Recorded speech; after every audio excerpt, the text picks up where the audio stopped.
welcome to Beer in Canada. I'm Chris. Hello. I'm Will. That's how you say hello in Icelandic. Is it? Yes. Yeah, you know what, I'm not going to copy that. So, the reason someone's being a smartass is today we are sampling the Lava Stout here. It's just called Lava Stout. Sorry, Lava Smoked Imperial Stout. I apologize. It's Lava Smoked Imperial Stout from Iceland. Imported to Ontario, and we both had it before, let's just say it. Oh, damn tasty. Yeah. Yeah, well, do you want me to pop it open here? You know what, yeah, you go right ahead. I'm just going to say that... you've definitely been christened into the Beer in Canada video review segments here, so... So, I want to get right down to this beer. Yeah, look at that sucker pour. And I have to admit that I'd heard of various smoked beers before, and this is the first one I had, and I think it kind of ruined me. It did. I've had other smoked beers that are nowhere near as good, but anyways. Yeah, smoked beers kind of run the gamut also in terms of styles, you know. But so once again, this is the Lava Smoked Imperial Stout, weighing in at what, a 9.4% ABV. So it's not for the faint of heart or driving. Yes. It's from Iceland. I can only assume it must be cold in Iceland, at least during some parts of the year. Modeled after one of their volcanoes there, so you know, as the inspiration. So we kind of got a... Alright, dude, that's black. Yeah, this is... there's no questioning that. This is a black beer. I've seen evenings that have more light than this. This is very, very, very dark.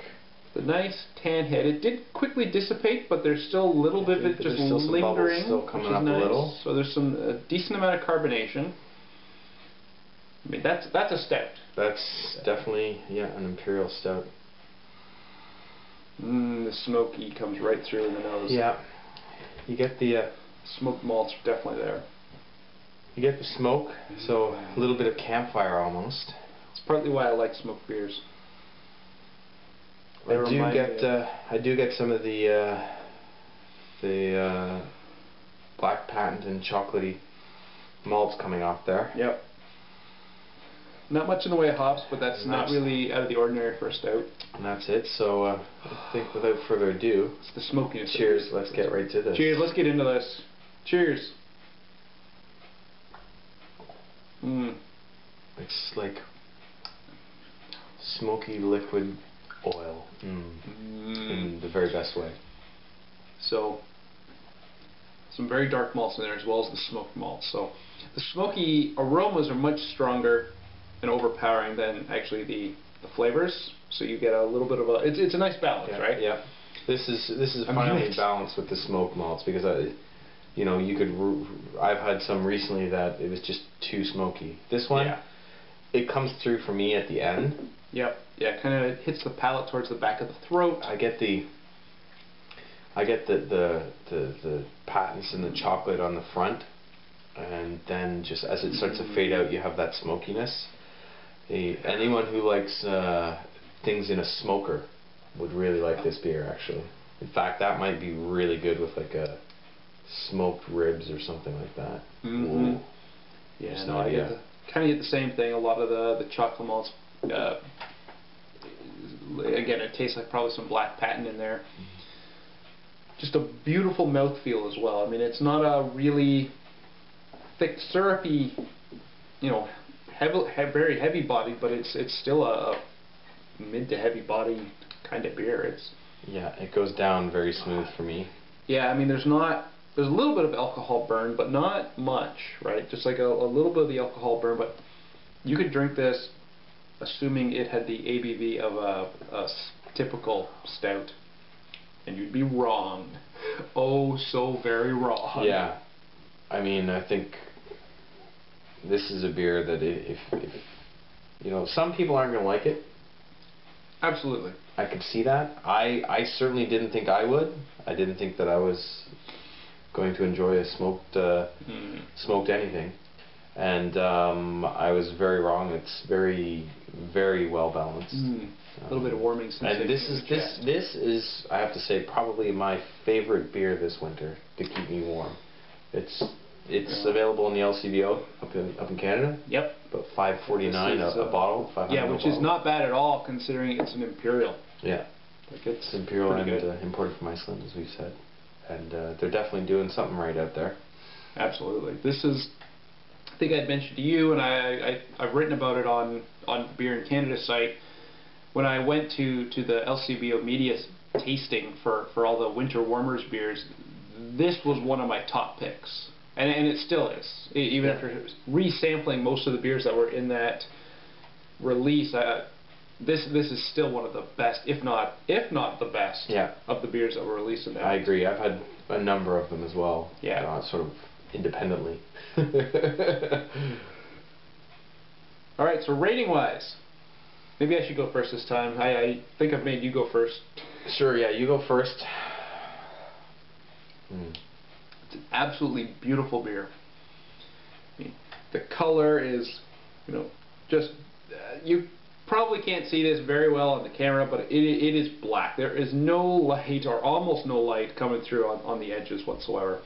Nice tin head. I mean, it's got it's got some lacing. It's got some legs to it. Yeah. Oh, and it's just a great mouthfeel. Great chewy beer. It's an Imperial Stout. Now, to be fair, I love Imperial Stouts. The smokiness is present, it's obvious, but it's not overpowering, which is also really great because if you don't want something that overpowers everything else. I mean, for an Imperial beer, it's pretty balanced. I mean, this is a 5 out of 5. Well, I figured you were going to steal my thunder. Yeah, you were going to steal my thunder. That's why I was going first this time. I have to agree with you. Imperial Stouts are not my top style of beer like they are Chris's, but I've had some that are less well balanced than this by far. This is a beer that I hope they continue to bring back every winter season, because I tell you, it's a fantastic beer if you have a chance to get it. I've actually recommended it to a few people, and they've come back to me and said, "Wow, I didn't think I'd like it. Thanks for recommending it." And I have to say that for me, it's absolutely a 5 out of 5. This is a beer that I would continue to buy every chance I got. So it's funny you say you've recommended it to several people. I've done the same. So if the 5 out of 5 rating doesn't show how much we love this beer, the fact that I've been telling everybody who asks me for beer recommendations right now, I'm like, go buy Lava, just grab it. If you like stouts, you will love this beer. Yes, it's smoky. If you don't like smoked beers, you're not going to like this at all. But that's just. But again, it's balanced in its smokiness. It's a beautiful beer. And it's worth at least one bottle to try it, and you might be surprised. So, you know what? Never talked about the brewery itself, but you know what? I've mentioned this before. I really am terrible with some of these pronunciations, but do you have any idea how to pronounce it? Well, I'll make sure to put it on the... I would say Ölvisholt Brugghús, which means the Ölvisholt Brewhouse, I would imagine, using my worldly translation skills. I could be completely wrong, and apologies to anyone from Iceland who may happen to see this if I pronounce things wrong. So hopefully I'm close. I hope so too. But either way, I would like to see more from this brewery coming into Ontario. So I'd actually heard from the importers who brought this in, and they were happy to hear that I enjoyed it. And guys, what else do these guys make and bring more of it in? Because this was tasty. I would like to see what else they do. Agreed. And one of these days I'll get to Iceland, but it's probably not going to be for a while. Cheers. Cheers. Thanks for tuning in. To a great beer.